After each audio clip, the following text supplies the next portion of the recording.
Je sais pas si vous voyez là, mais on a une lignée de ballons qui commence à s'allumer. Je viens de me faire mordre par un chien, donc la priorité c'est d'aller trouver une pharmacie. Voilà. Perso, j'opte pour une flamme olympique. Maman, si tu regardes cette vidéo, t'inquiète, on s'occupe de moi. Ah, les ballons surcotés. Hello la MIF, le vlog de la Turquie continue. On est arrivé en Cappadoce et on va tout crash test pour vous et vous donner nos ressentis et les conseils pour un voyage en Cappadoce. Il est actuellement 5h30 du mat. J'ai l'impression que je commence un vlog sur deux avec un lever de soleil. Ne croyez pas que c'est la réalité parce que c'est tout à fait faux. Je vous mets un petit extrait de notre semaine là.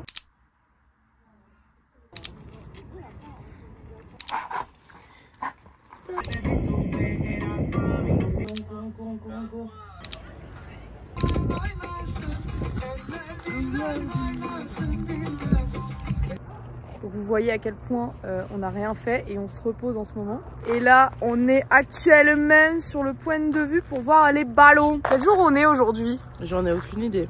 On est quel jour? On est mardi 3 septembre. D'accord. On dit joyeux anniversaire à qui? Joyeux anniversaire à Max. Joyeux anniversaire à mon oncle aussi. Allez, on tape tous dans les commentaires joyeux anniversaire Max et joyeux anniversaire Moïse. Est-ce que tu as hâte de voir les ballons? J'aimerais bien manger mon petit pain tranquille aussi. Non, je plaisante. Ouais, j'ai hâte de voir comment ça va se passer parce que tout le monde raconte énormément de choses dessus. On voit ça partout sur Instagram. Et là, depuis qu'on est arrivé, j'ai l'impression d'être dans Instagram. Donc, il manque plus de voir que les ballons pour complete the set. Exactement. Donc, j'ai hâte. Je sais pas si vous voyez là, mais on a une lignée de ballons qui commence à s'allumer. Et en fait, nous, ce qu'on va faire, c'est qu'on va les regarder d'ici. Et ensuite, on va continuer la rando jusqu'au petit château que vous voyez là-bas.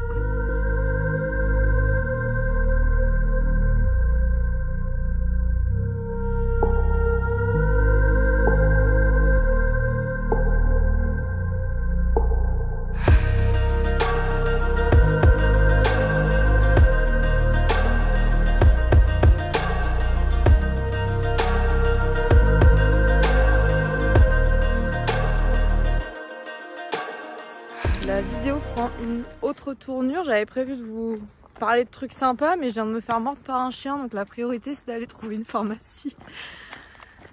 Voilà, je ne sais pas si je posterai ça, mais ça me fera un souvenir pour les marches à suivre en cas de morsure de chien à l'étranger. Bon, elle m'a nettoyé la plaie. Ah, ça me dégoûte. Ah, mais la bétadine. Ah, c'est dégueu. Et on doit aller à l'hôpital parce qu'elle n'a pas l'air de pouvoir nous aider plus que ça. Et parce qu'on n'a pas de voiture. Donc, je suis en train d'appeler mes potes de Cappadoce. Parce qu'il n'y a personne qui répond parce qu'il est tôt le matin. On peut faire dans cette procédure, dans le fait que là ça a été nettoyé à la bétaline, donc ça va.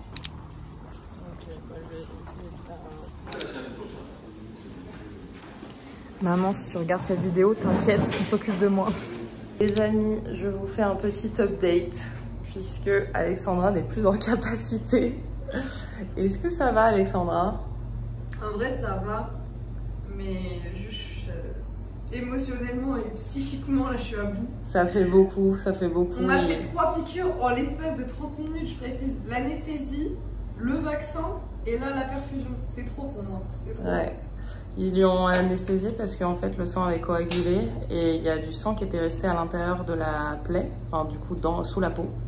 Donc ils ont anesthésié pour pouvoir retirer le caillot et ensuite ils ont fait le vaccin et là elle a la perf et elle doit rester une demi-heure avec les antibiotiques dans la perf. C'est Maman, sympa. ça va, t'inquiète.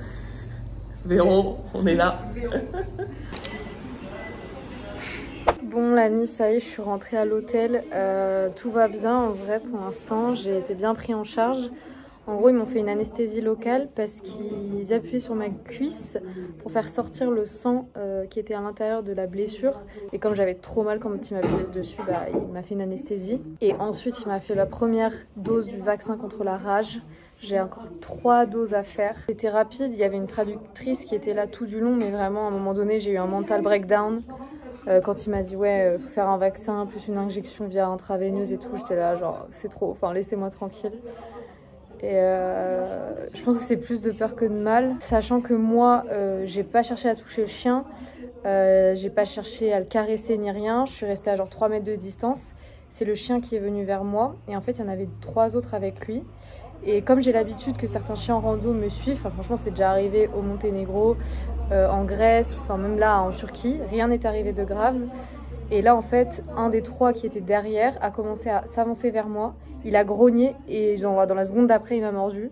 Donc là j'ai crié et en fait ça a fait super mal et tu réfléchis pas trop. Le truc c'était qu'on était au milieu de la vallée, donc on a dû marcher 3 km pour trouver une pharmacie. En fait je suis un peu blasée, triste parce que je comprends pas ce qui s'est passé, j'ai pas été du tout agressive ou j'ai même pas essayé d'aller vers le chien, c'est eux qui sont venus vers nous. Donc en fait dans ce moment là tu te refais la scène en boucle et tu te demandes qu'est-ce que t'as fait de mal, et en vrai je pense pas avoir fait quoi que ce soit qui montre une menace pour le chien. La matinée est très salée, c'est 700 € la prise en charge. En fait c'était une clinique privée, on savait pas pareil, mais globalement quand t'es dans l'adrénaline du truc tu réfléchis pas. Donc ça tombe bien qu'on ait pris une assurance avant de partir, et voilà pourquoi vous devez prendre une assurance avant de partir. Nous c'est Go by AVA, je vous remettrai le lien dans la description. Et du coup, je vais voir comment ça se passe pour envoyer les factures et être remboursé. Vous allez crash test avec moi ça. Mais en vrai, ça peut arriver à tout le monde. Donc faites attention. Et faites pas comme moi. Ne partez pas sans vos papiers ni sans votre argent. Ce matin, je me suis dit, on va sortir juste 2 heures, ça va être rapide. Heureusement que Louise en avait. Pour finir cet épisode sur une petite note plus légère, qu'est-ce qu'on en pense des ballons? Ah, les ballons surcotés.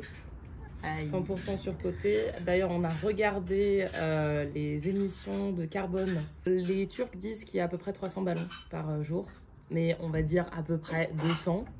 On a regardé combien ça faisait et c'est assez énorme. Alexandra vous mettra combien c'est par jour, puis sur une année d'émissions de CO2. Et en fait, les ballons étaient vachement loin de nous, mais malgré ça, en fait, ça fait énormément de bruit. Et puis ensuite ils restent stationnaires, ils restent pendant 1 heure en stationnaire. Donc là il n'y avait pas de vent, ils auraient pu aller se balader n'importe où dans la vallée, parce que les vallées sont super grandes. Ils sont juste restés au-dessus de la ville. Comme tu disais, le fait d'être dans Instagram, tu t'attends à un truc exceptionnel, ouais. Et au final c'était le coucher de soleil, lever de soleil qui était presque mieux que le reste. Ouais, c'est ça, tu te dis, en fait la nature fait très bien les choses, il n'y avait pas besoin d'autant de ballons. Juste tu regardes le lever de soleil sur la vallée et sur la ville et c'est déjà magnifique quoi. Merci Louise, merci beaucoup. T'es chicoulère. C'est pas mal hein. C'est pas mal ce paysage. Bon la mif, on n'allait pas vous laisser sans quelques petites explications sur la Cappadoce. Cappadoce qui tient son nom, Louise, de la beauté des chevaux du lieu. Le pays des beaux chevaux. Exactement. Et nous sommes face à un paysage. Non, c'est pas les cheminées de feu, c'est les cheminées de fées. Je me fourvoie, excusez-moi. Mais on n'est pas d'accord avec ce nom, donc je vais vous montrer le paysage et vous allez me dire dans les commentaires à quoi ça vous fait penser. Voilà. Perso, j'opte pour une flamme olympique. Mais ce n'est que mon humble avis. À votre avis, à quoi ça vous fait penser? Seulement les mauvaises réponses seront acceptées en commentaire. Bon, pour la petite minute culture G, la Cappadoce, c'est une région qui a été créée en fait il y a 60 millions d'années, donc ça fait super longtemps que le paysage est comme ça. Et en fait, il est façonné de cette façon, notamment dû aux éruptions et aux coulées de lave des montagnes qui l'entourent. Et en fait, ça a créé du coup les cheminées de fées et les vallées que vous voyez sur mes images. Et les premières civilisations qui vivaient dans les caves, c'est les civilisations hittites. Et il y a énormément du coup de caves et même de villes souterraines qui peuvent être visitées en Cappadoce. Pour la petite note un peu négative, je dirais, c'est que en fait tout est fait pour le tourisme ici et ça empire d'année en année. J'ai discuté avec un ami turc que je me suis fait ici qui s'appelle Furki, qui est photographe. Et lui en fait il fait des photos pour Instagram, vraiment le truc cliché avec les filles, leurs longues robes, la montgolfière et les belles voitures. Et en fait ce qu'il nous disait c'est que plus les années passent, plus le tourisme augmente et apparemment plus les touristes qui viennent ici sont cons. Je fais que répéter ce qu'il nous a dit, hein, vraiment ça vient de lui. Et ouais, je pense irrespectueux. Et en fait, tu vois que toutes les activités ici, que ce soit les chevaux, le quad, les montgolfières, les visites, en fait, tout est fait pour le tourisme. Donc c'est un peu dommage de voir ça, sachant que c'est unique comme paysage et je pense que c'est à voir au moins une fois dans sa vie parce que ça ressemble à rien d'autre. Pour ceux qui aiment la nature, je vous conseille d'aller marcher dans les vallées, mais faites attention, soyez vigilants parce que ce qui m'est arrivé hier avec le chien, c'est pas la première fois que ça arrive et j'ai vu plein de commentaires et d'histoires de touristes qui se sont fait aussi attaquer par des chiens sauvages dans les vallées. Donc soyez vigilants, ça me fend le cœur de dire ça, mais les chiens sont dangereux quand ils sont sauvages et vous pouvez pas savoir quelles vont être leurs réactions. Donc voilà, je vous conseille plutôt les activités non touristiques de type gratuite, donc randonnée, la base. Mais soyez vigilants parce que c'est dangereux en Cappadoce. Et je sais pas si vous voyez là, au loin, il y a des gens qui prennent des photos et en fait ce point de vue, depuis Gorémé, il est payant. Et nous on est arrivé par derrière, on est arrivé par là et on va monter là-bas et ce sera gratuit parce qu'on va utiliser le petit chemin qui est là. Timra ne s'arrête jamais les amis.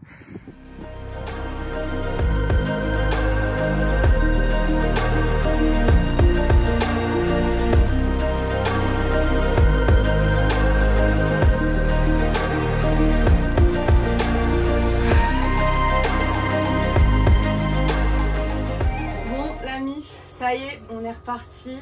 C'est bientôt la fin de la Turquie. Moi, ça fait plus d'1 mois que je suis arrivée. Et on finit en beauté puisqu'on va prendre un des trains les plus mythiques du monde. C'est le Doğru Express. Et c'est le train qui part de Ankara et qui va jusqu'à Kars. Donc qui traverse le pays d'ouest en est. C'est un train qui prend plus de 27 heures. Nous, on va le prendre à Kayseri, donc on va pas prendre au départ. On le prend ce soir à 1 h du matin et on va passer plus de 20 heures dans le train. Donc on arrive demain soir à Kars. On a déjà fait un train de nuit de Izmir à Ankara et on avait bien aimé l'expérience. Et je vous retrouve ce soir du coup pour vous montrer notre aventure dans le fameux Doğru Express. Bisous. C'est bon.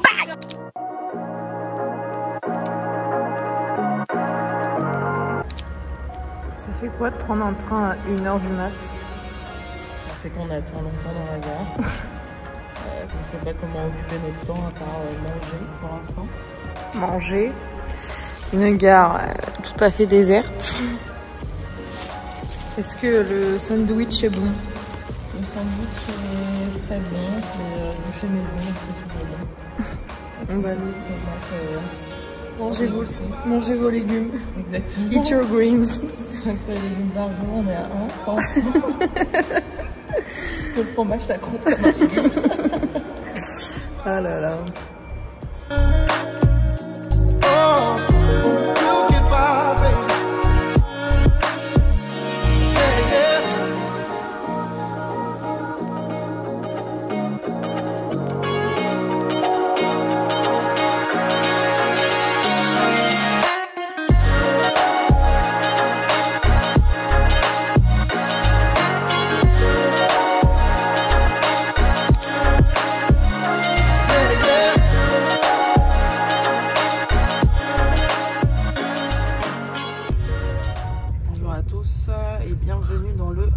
Express. On a notre cousine qui a dormi avec nous, qui est turque, qui appelle toute sa famille pour dire qu'elle est avec des Françaises. Et là, ça y est, elle est en FaceTime. On va être sur la radio. On va être sur la télé locale. Vous n'êtes pas prêts? Donne une note pour ta nuit. En vrai, j'ai dormi tout du long, donc je dirais 7. Même si c'est hyper spartiate et ça bouge tout le temps, etc. Mais je pense que j'ai bien dormi de 2 h à 10 h. Okay. Donc j'ai fait une bonne nuit quoi. Très bien, merci Louise. Et toi? Du coup moi je dis un petit 6 sur 10 parce que j'ai galéré à m'endormir et je me suis fait réveiller par celle qui sortait de la chambre ce matin. Et je sais pas, ils ont du mal à refermer la porte et le rideau derrière eux. Donc ça m'a empêché de me rendormir. Mais sinon, ça, en fait, on était tellement fatigués que pareil, j'ai fait un coma, je pense, cette nuit. Je vous emmène avec nous dans les 10 prochaines heures qui nous restent jusqu'à Kars. Chai, il est Louise. Très bonne question, je vais regarder tout de suite. Il est 15 h 21. Ça fait 14 heures qu'on est dans ce train. Ouais. Comment ça se passe? Jusqu'à présent ça va puisqu'on a fait la moitié du chemin en dormant, donc on n'a pas vu passer 10 heures. Et sinon,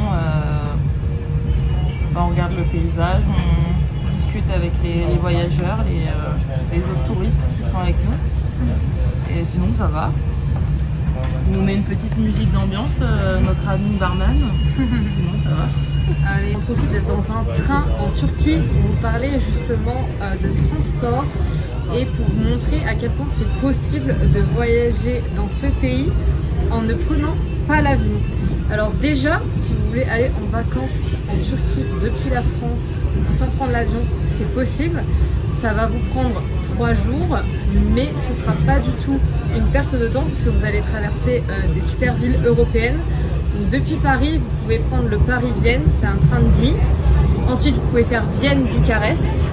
Et ensuite de Bucarest, vous allez arriver à Istanbul avec un train pareil, Bucarest-Istanbul direct. Ce qui, moi, me plaît énormément en Turquie, c'est que les transports en commun, que ce soit dans les villes ou même au sein du pays, sont hyper bien desservis. Il y a des bus pour toutes les villes de Turquie, il y a des trains incroyables. Donc là, on est dans le fameux Doğu Express, mais on a pris le train de nuit Izmir-Ankara. On a pris aussi un train Ankara-Kayseri de 7 heures. Et en fait, tu traverses des paysages tellement incroyables qu'on prend autant de plaisir à être dans le train et à juste discuter avec les gens autour de nous ou juste regarder le paysage que arriver à destination et découvrir ce qu'il y a sur place. Si vous venez en Turquie, je vous conseille vivement d'essayer de le faire sans prendre l'avion. C'est possible, on a rencontré Grégoire qui est parti de Paris et qui est arrivé à Istanbul. Alors lui, il a fait un mix de train et de bus, mais ça s'est très bien passé. Et ensuite, il a fait le reste de son voyage, principalement en bus. Les distances sont assez grandes, mais quand même, ça reste hyper accessible et surtout, c'est pas du tout cher. Genre là, pour un train de 27 heures, on a payé 20 € par personne. Et notre total de transport sur la Turquie, pour un mois, je vous spoil un peu le total du budget, mais il est de moins de 200 € pour deux, donc ce qui est incroyable. Mais voilà, dites-moi si vous êtes team train dans les commentaires, mais en tout cas, nous on passe des très très bons moments dans ce petit wagon. Captain speaking, we're arriving in cars. Ladies and gentlemen, prepare for landing. Je vois pas mes pieds en fait. Je voulais te faire un check, mais... Yes, let's go. Petite night routine, on vient d'arriver à Kars. Après 20 heures de train, quoi de mieux qu'une petite piqûre en anti-rage. Je suis très à l'aise. On vient d'arriver et en fait on se fait balader dans tout l'hôpital. Et ce qui se passe, c'est que il y a toujours un homme turc pour nous sauver, pour nous faire la traduction, pour nous emmener. Ils sont absolument incroyables, les hommes turcs. Exactement. Est-ce que tu es prête pour la picouse? Moi là, qu'on finisse. Qu'on aille dormir parce que demain, on a encore du chemin. Amis, demain est un autre jour. Demain, on change de pays, de tout. De langue. I'm crying. Excited to go in Georgia? Yeah, I'm excited. Woohoo!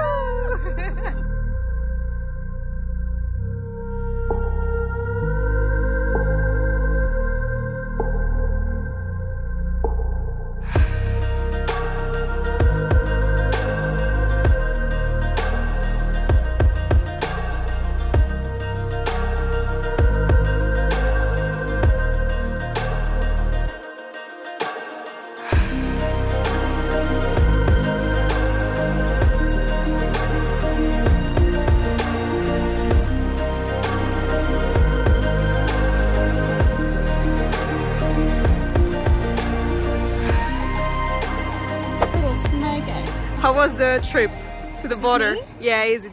Oh, it was delightful. I was like this. That's it. It was quick, it was speedy, and the views were beautiful. Yeah. I'm excited. Yeah. We're in Georgia. Regardez. Bon, la deuxième mission de la journée, la troisième mission de la journée commence. C'est de trouver un transport pour aller à Tbilissi. Le problème, c'est que là, il n'y a rien. Et on est en train de marcher parce qu'apparemment, quelques mètres plus loin, il y aurait l'endroit où il y a les minivans qui pourraient peut-être nous emmener à Tbilissi. Donc on va voir. Parce que là, clairement, la frontière, elle est calme. Vous voyez pourquoi il faut prendre des backpacks? Pour pas être comme eux. Pour pas être comme Claudia qui galère. Are you happy to have a suitcase? Oh yeah. Bon, en fait, on est avec deux Anglais. Il y en a un qui parle russe et ça nous aide de fou. Et il nous a trouvé un taxi qui nous emmène à Tbilissi, enfin Tbilissi, pour la modique somme de 250 liras. Donc, c'est parfait. Yeah. Hello. Gamarjoba. Gamarjoba. Русский. На русском вы знаете? Русский. Les petites transactions. Bye bye. Bon la MIF, ça y est, on arrive sur la fin de cette vidéo. On est bien arrivé dans notre nouvelle destination, notre nouveau pays, la Géorgie. On est à Tbilissi, donc c'est la capitale, ça se prononce sans le T. Et on reste ici pour 2 semaines, histoire de se poser, faire un peu de paperasse aussi et profiter de la ville. Comme d'habitude, je vous fais le récap budget de la Turquie. Alors au total, pour les logements, on en a eu pour 667 €. Pour les transports, on en a eu pour 236 €. En ce qui concerne la nourriture, donc restaurant et courses, 351 €. Pour les activités, 180 €. Et pour tout ce qui est autre, les petites dépenses, type les cafés, les frais aussi bancaires, ça représente 37 €. Et ce qui nous fait un total pour, en ce qui me concerne, plus de 1 mois en Turquie à 735 € par personne. Donc là, pour le coup, le budget est plus que respecté. Ce qui nous a beaucoup aidé à rester dans le budget, c'est les couchsurfing qu'on a fait et aussi la semaine à la ferme, puisque du coup, on n'a rien sorti de notre poche. J'arrive pas à croire que je suis partie de la Turquie. J'ai passé un mois exceptionnel là-bas. Ça m'a vraiment fait un passement au cœur de partir et je réalise toujours pas que c'est terminé. J'ai rencontré vraiment des personnes incroyables et tous mes meilleurs moments là-bas sont liés à toutes les rencontres que j'ai faites, que ce soit Sergen, Atlas, Abdel, Emre. Enfin, vraiment, la Turquie, en termes de générosité, d'accueil, d'ouverture à l'autre, c'est exceptionnel. On m'avait prévenu que l'accueil des Turcs était vraiment un des meilleurs au monde, mais il faut le voir pour le croire, et même en le vivant de ma propre expérience, ça va au-delà de toutes les attentes que j'avais. J'ai hâte de retourner en Turquie parce que j'ai l'impression d'avoir vu seulement 10% du pays. C'est un pays immense, il y a énormément de choses à voir et je suis sûre que j'y retournerai un jour. Et sinon, mon moins bon souvenir, c'est bien évidemment la storytime que vous avez eue dans cette vidéo, la morsure du chien, parce que au-delà du fait que c'est un événement un peu traumatisant, les galères entre guillemets continuent, puisque ma vie maintenant est rythmée par les vaccins tirage que je dois faire. Et du coup aussi, je me dois de faire plus attention dès que je croise des chiens. Et du coup, je vous laisse là pour cette vidéo et je vous dis à la prochaine. Ciao la MIF!